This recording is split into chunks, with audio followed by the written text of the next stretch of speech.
first Olympic gold medal in Paris as a member of Canada's 4x100 meter relay team.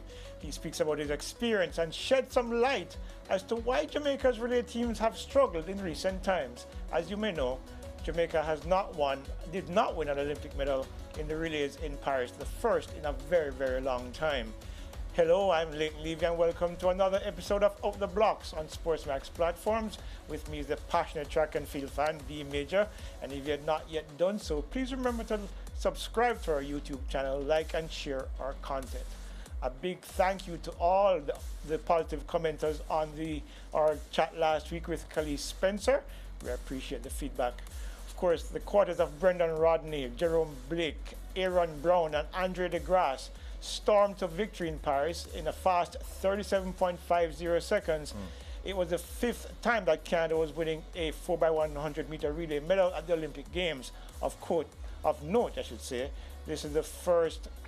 This team also won the gold medal at the 2022 World Championships in Oregon. Today, welcome Brendan Rodney to Out the Blocks. Brendan, welcome to the show. Of course, always a pleasure having you on. And of course, congratulations on the success of the 4x1 team in Paris this summer. Thank you very much. I really appreciate you guys having me. All right, so first question. What was it like? I mean, you guys won in 2022 in Oregon, but what was it like when Andre DeGrasse crossed that line first in Paris, knowing that the gold medal was secure? It's a great feeling. It's something that we always talk about, and even in the days coming up to it, I said, I was telling Aaron, he was my roommate in Paris, I was like, most people come to the Olympics and they don't leave with a medal. And I said, at least we know we're going to leave with one, but it's just the color. He's like, yeah, that's true. This team has been together for a while. Is that the secret to the team's success, the fact that you guys have a chemistry now you've been together for a number of years, winning gold, winning silver medals, and of course gold in Paris. Is that the secret to the success of the team, or is there more to it?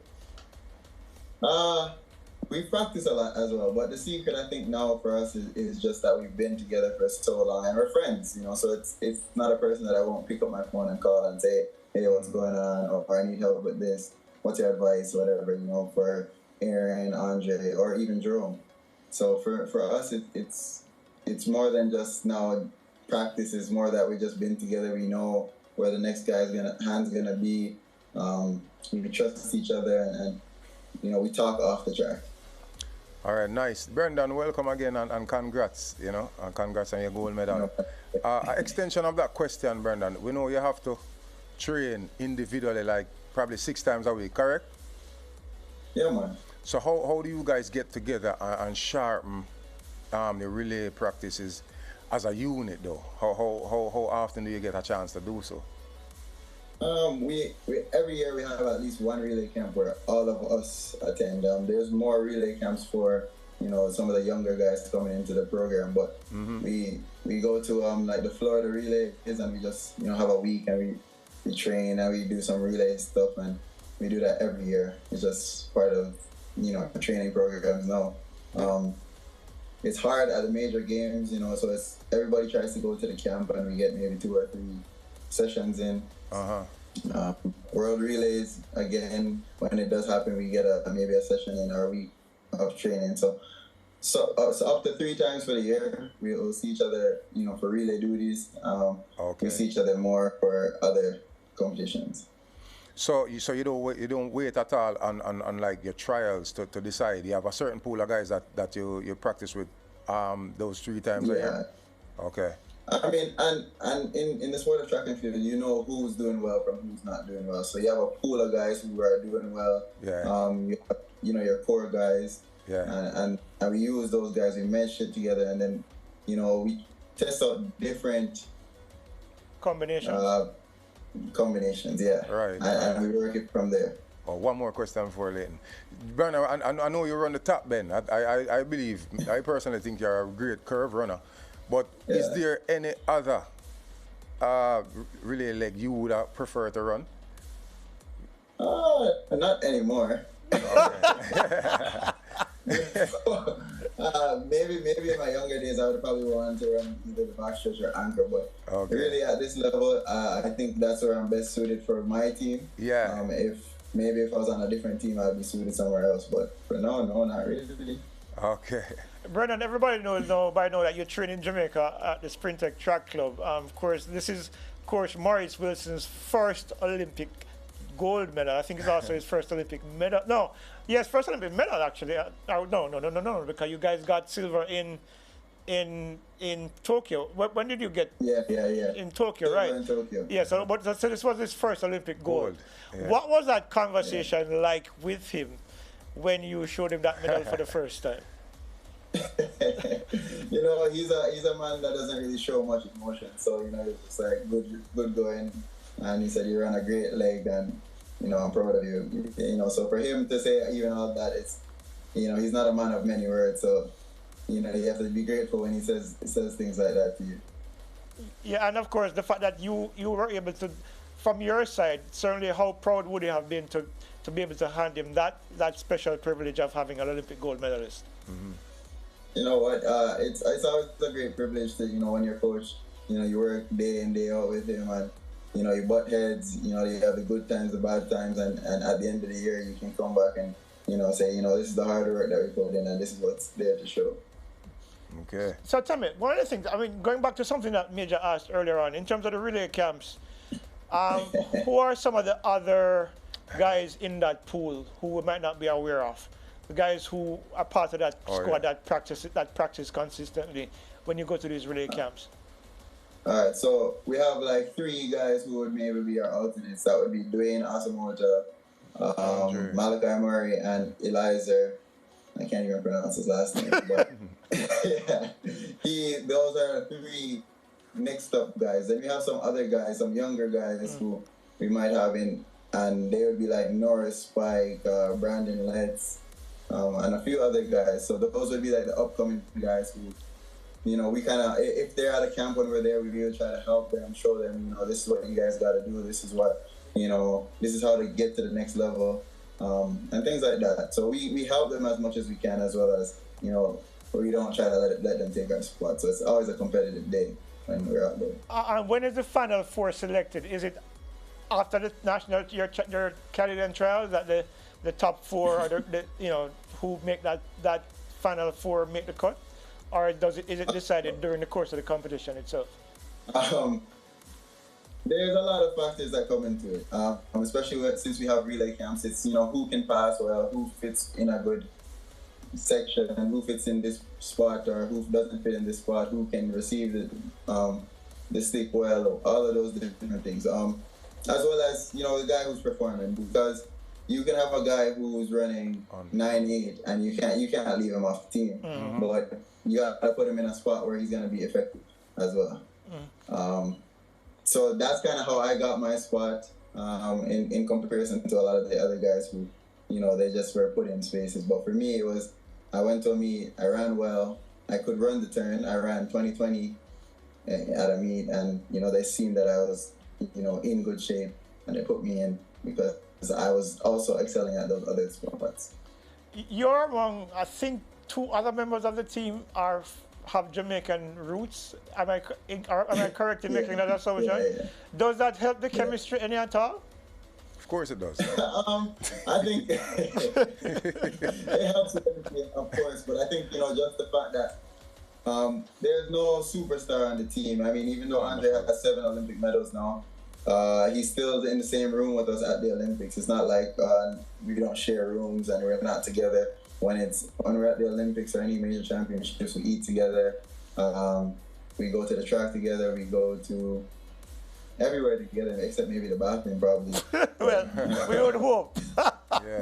You know, everything we do together for the 2 weeks that we're there, we're always together. Lunchtime, we have a group chat. We're talking in the group chat about track meets, whatever. You know, so those little things that help build it as well. There's no real individual once it comes to relay. It's just us there for, you know, purpose, and it's just to win. All right. Just observing you guys, I can really tell that is so, Brendan. I can say that there are no egos, you know, nothing, just the way you guys operate. Tell the fans, though, for me, is What are your plans for the rest of the season? Well, I'm in Poland now. I have one more race and then I'm done. One more. You get to celebrate that. You get to really celebrate the gold medal after that. Yeah. I came back to Jamaica for 2 weeks. Okay. I had no motivation to train. I was just there, went to training. I tried to train hard, but it's hard when you go so high up to the Olympics. It's like, what's higher than winning the gold medal? So yeah, that's true. Yeah. The only way is down. Well, let's switch subjects for a second. I mean, you're in Jamaica, and you've seen Jamaica's success over the past 3 Olympic Games. Just a fact of history here. Jamaica does not have a very good record with the 4x1 at the Olympic Games because only 4 times have Jamaica medaled at the Olympics. 1984, silver medal, and of course 2008, 2012, and 2016 with that quartet that probably 3 of the 4 fastest men in history. What do you think has happened since the retirement of Usain Bolt in 2017? But Michael Frater, Nestor Carter, and Johan Blake have all kind of fallen off in terms of retirement and injury issues. Beyond that, though, when you look at this current squad with an Akeem Blake and a Kishane Thompson and Oblique Seville and the other guys, what do you think Jamaica has been struggling these past few years with the 4x1? No medals in Paris, which I think the last time that happened, was in 1980, I think. I could be wrong, but it's been a long time. Well, on the men's side, I think they've kind of established some guys who, will make the team. And I think that's going to be a big thing for them moving forward. Oblique Seville, Akeem Blake have been on the team for the last maybe 3-4 years. Kishane now is emerging into somebody who's going to be a contender. And I think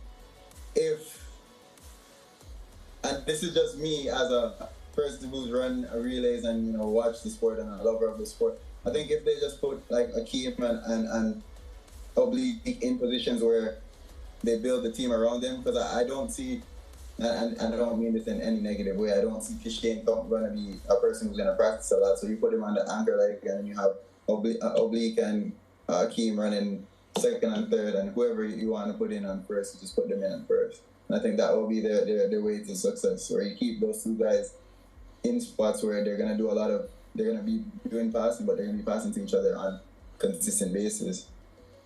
And you'll get the success through that way. On the women's side?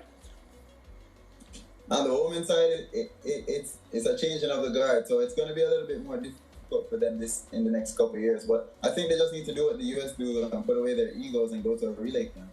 You have basically the same speed and same depth talent pool that the USA has.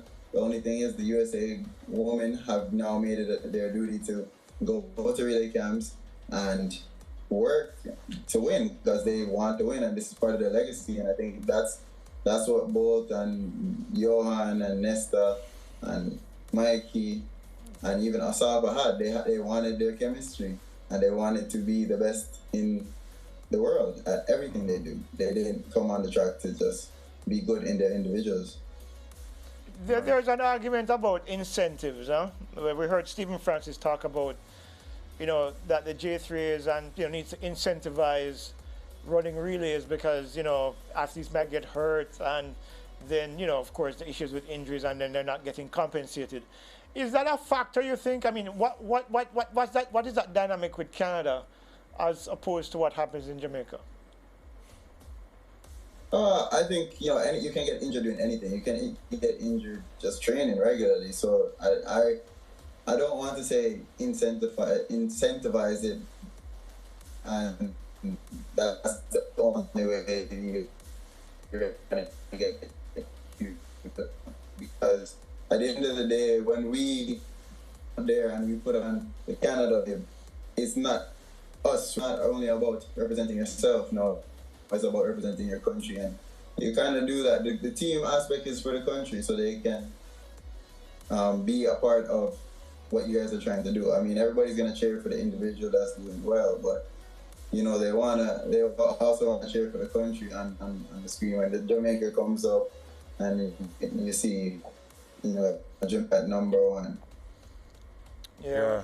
So, Brendan, you have a wealth of knowledge. Do you have any plans to give back if you haven't started already, you know, to probably junior athletes or any form of give back to the sport? Yeah, I mean, I believe that there's much to give back to the sport of track and field in many ways. Coaching, of course, you know, just mentorship for the athletes, and I think those are two of the big things that the young athletes are gonna need. Great mentors, because you come into the professional life and you look at it one way and you don't know what to expect, and when you don't know what to expect, that's how high school schoolboys coming out and they just don't have good mentorship, and they just fall off because they do what they want to do and not what is expected of them. All right, well, Brendan, nice. Thank you so much. Enjoy your time in Poland. I hope you win. And of course, congratulations on your appointment as the Assistant Director of Sports at GC Foster College. I mean, that's a major position to hold now, coaching, working alongside your coach. So congratulations on that as well. Thank you very much. All right, take it easy. You know, some insightful remarks. Definitely. You know, with the whole heap of wisdom where it concerns, you know, even the relays. He said some really profound things that I think Jamaica should look into as well and adapt. Yeah, you know? that the relay pool is one, and the patriotism that he mentioned. Right. Putting on the Jamaican gear, putting on the Canadian gear, the US gear. It's more than just representing yourself. It's representing your country, and I think, in my opinion, I think a lot of that has been lost in the last few years. And I know people might get offended by when I say that, but the evidence is clear. You know, he said it. People need to put aside egos. We can't allow what happened this year to us, Leighton, you know, happen again. You know, we have an idea of who might make the team from early. We know the pool of guys that we might call upon. So, you know, we engage them early, and we try, as he said, set up relay camps. Yep. You know, set up relay camps, set up relay meets from early. You know, he said he went to, what's the name of that relay? Florida relay. Yeah, you know, we need to, as a country like Jamaica, which is a heavyweight when it comes to track. Yeah, we shouldn't have these issues. Problems. Yeah. Switching to a more positive lineup. Big up to, of course, Alana Reid, Adeja Hodge, and Kishana Niles last night for 1-2-3 a Caribbean sweep at the World Under-20 Championships in a very cold Lima, Looking Peru. more like the Carifta Championship. It sounds like a Carifta Championship. Jamaica, BVI, and of course Barbados. This is the first time I think Barbados was winning a medal on the Under-20 Championship. So that's a significant forward step for them as well. We've seen a lot of smaller Caribbean nations making their mark in track and field. Of course, St. Lucia, you know, Dominica, and now Barbados are doing it. And so, you know, kudos to them for continuing the good work. But we can't go without having a chat about what happened in Celestia last week. Oh, definitely. Definitely. Some very outstanding performances. Like Kira Nugent, 12:29, a new neat record which she broke twice. And the same day. Yeah. And she's, you know, complaining about Achilles issues. Now the Achilles, as you know, lately, are one of the most serious. It was considered at one point, before medicine got so advanced, it was considered a career-ending injury, and to see her do this kind of time, you know, against this kind of field. It was a stacked field. What? You know, I mean, you're looking at, I think the slowest woman in that field had at 12:36. So to see her do that against this kind of field and the time as well, it is very encouraging for our female hurling. Yeah, because and what was impressive for me is that it was just outside her national record at 12:28 that was set in June, late June. Right, so you know, she's consistent. And the previous meet, 12:38, which tells you that the kind of shape that she's in, and it's unfortunate that she didn't get it right the right time in at Paris. Olympics. Yeah, because she said she had some issues, well, injury-related issues. We'll leave it at that. Prior to the week prior to the Olympic Games, and that impacts her. But you thought about Theo Clayton's 1083. Wonderful. Albeit the win was significantly wonderful. 2.9. It's not even about the time or the win for me. What it is, she won the race. The win was in everyone's lane. You know what I'm saying? She managed to win the race, and she won it late. An unconventional way for her standards. To me, she looked like she ran on. Normally when she's winning these races, since becoming a senior, she normally pop the blocks and them get the start and just hold on. But this time she looked like she executed running That was on. the camera angle though. Well, probably could be. It could be. But I'm sure positive though that she didn't get her normal, rocket start. And it was good to see her beat that kind of field. And it was a good field. I mean, scalps. Kalu, Tamara Davis, it was a solid field that she beat. So kudos for her. And it sets her up well for the remainder of the season and of course the end. The remainder of her career. This now could be a real stepping stone confidence-wise for her. That I'm worthy. I'm ready for the times now. Yeah, of course Rashid Broadbell looking good as well. But there is a concern that, with him just losing out to Grant Holloway, but then afterwards talking about an issue with he felt his groin. And he was able to do that, 13:05. Just lose. Season best. To just miss the win. But Rashid Broadbell, I respect his competitive, fervor. This youth don't matter. It don't matter. Just like the Olympics, I know he wasn't at his best, but the way this youth is able to lift himself mentally, says a lot about his character. So big up Rashid Broadbell every time. One bag. And the thing about it for me is that, and the unfortunate thing I should say, because we saw him run 13:09 in Paris, 13:10 in the meet that he ran afterwards, right. And in 13:05 in the last meet. It tells you that he's trending down. Yeah. So it's kind of unfortunate that because we are hoping. Right. That the groin, what he said he felt his groin is not serious enough to prevent him from racing for the remainder of the season. But if that is the case, though, given the situation that he's had this season with the knee injuries and the lack of races, to come away with an Olympic bronze, win a Diamond League race, and just lose out to the Olympic champion in the other race, is a good platform. Still a good look for your season. Yeah, you can't complain. This is unfortunately it's a part of the sport lane. The injuries. It's just how we manage it moving forward. And he was able to get on the Olympic podium with all the issues we have seen this year. He didn't race as much as he would have wanted to. Came, made the national team, and went and won a medal at the Olympics. So still a win-win season for Rashid Broadbell and his team. Yeah, I mean, when you look at the struggles that he's had to endure during the course of the season. Not many athletes can rebound. Would have been able to do this because mentally. The hurdles are rhythm race, There you so go. you need those races to have the rhythm. Very technical. And he would have run 3 races at trials. and one before Racers Grand Prix? At Racers Grand Prix. Yeah. And then 3 in Paris. So that's 7 races. For your season.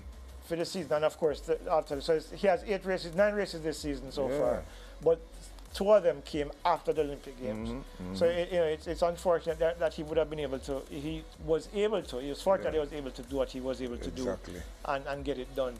But of course we can't leave out without kudos again to Shanika Ricketts for winning her first Diamond League meet this season, 14:50. It wasn't a particularly great jump, but the fact it was good enough to win. She's having a great season. Yeah, she's having a great season. Silver medal at the Olympic Games. Yeah, man. And of course, strong performances on the Diamond League meet. Of course, Taylor Fond shut her season down, and we understand why now, because we saw her on crutches last week during her parade down in Dominica. Oh, Dominica, yeah. We are hoping that we can be able to get her sometime soon on out the block. Nobody giving too much yet. People don't like, share and subscribe for Wooly because we have a lot in store. A lot in store. So we're looking forward to probably getting her on soon, and hopefully we can get Julian Alfred on as well, because we'd love to hear her thoughts on winning Olympic gold. Both of them actually. Definitely. And because I know their countries are planning big celebrations for both of them respectively. Definitely. And I think a national honor is going to be bestowed on Taylor Fond for what she's accomplished, a significant gold medal for. I can't begin to imagine.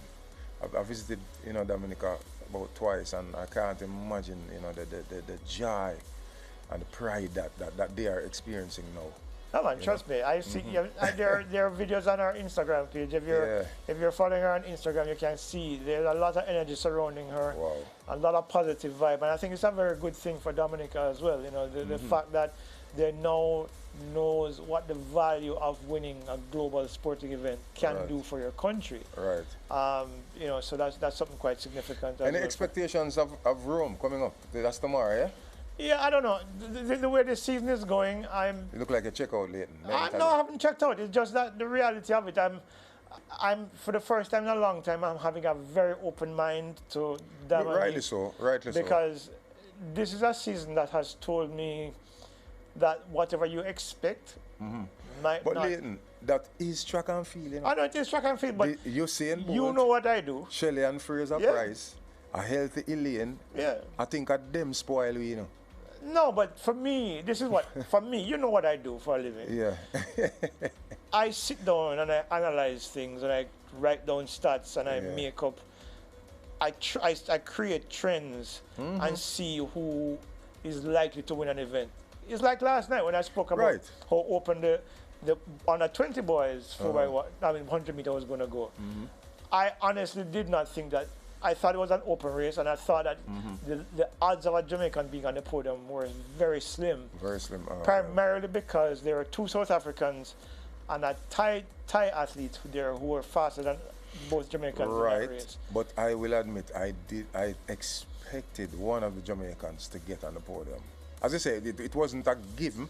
Yeah. However, I really and truly expected that. But as I said, we can be here talking about, but that's why the races are run. Yeah, exactly. That's why. And which is why this season, I mean, I usually sit down and I map out things. I look at times, I look at performances, I look at injuries, and I usually can have a fair idea. And I'm usually pretty accurate.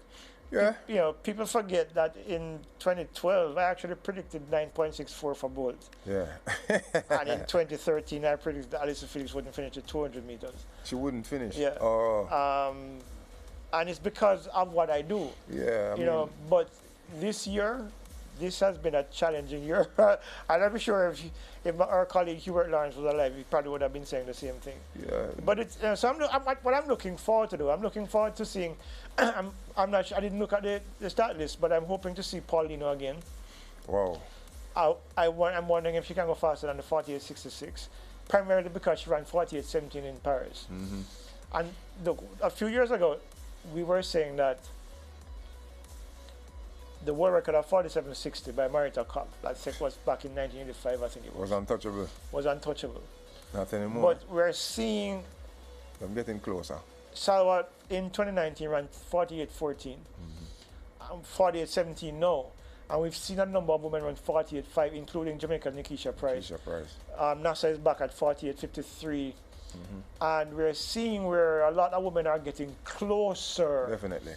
To the record more consistently. Definitely. If you look at the fact that Kazmarek ran 48.98 this year. We saw Sidney McLaughlin, who is not a 400 meter runner, on 48.7. So we're seeing more and more women. Of course, Shawnee Miller Weaver on 48.3. So we're seeing more and more women getting closer to that window where, with the consistency, a big drop could get them closer to that record that has stood for many, many decades now. All being equal, though, I believe the Caribbean lady, Paulina and Nikisha, for years to come. Paulina's finished late, and that last 100 meter looks on the next level now. You know, and if she continues to improve on that, she's going to be hard to beat. Which is one of the reasons why I thought Nikisha Price would have medaled in I thought I was having her for my goal, and I think you too had her for gold. She was my pick for goal. Yeah, but I honestly think that even if she was healthy and there, she would have probably lost to Paulino. Because I was thinking 48.5 in London, probably 48.3, 48.20 high. But 48.17 tell me that was that maybe a bridge too far this When year. I thought that was after I watched Paulino's semi-final, I'm like, no. She would have been hard to beat, even if Nikisha was up and running away expected. You know, because that semi-final, when you saw how far out she shot off. She cruised. It's crazy. And it was what, 49.2, I think it was in the semi? Easy. And one of the easiest 49s I've seen in a long time. Easy. Anyway, guys, we're out of time. Of course, we appreciate again the comments last week were really positive comments about Khalees Spencer, and of course, you know, we're glad you enjoyed it, and of course, we'll hope you enjoyed this one again today with Brendan Rodney from Canada, of Jamaican parentage, but winning gold for Canada in the 4x1 in Paris at the summer. But of course, come next week, we'll be back with another interesting guest, and we hope you join us then, of course, on Out the Blocks. So see you next week for more here on our SportsMax platforms. Remember to like, share, and share our content, because we're hoping to come back even bigger and better in the future. So until next week. Like, bye-bye. share, subscribe, guys. Hit the Adios. notification bell. Arrivederci. Au revoir. Bye-bye.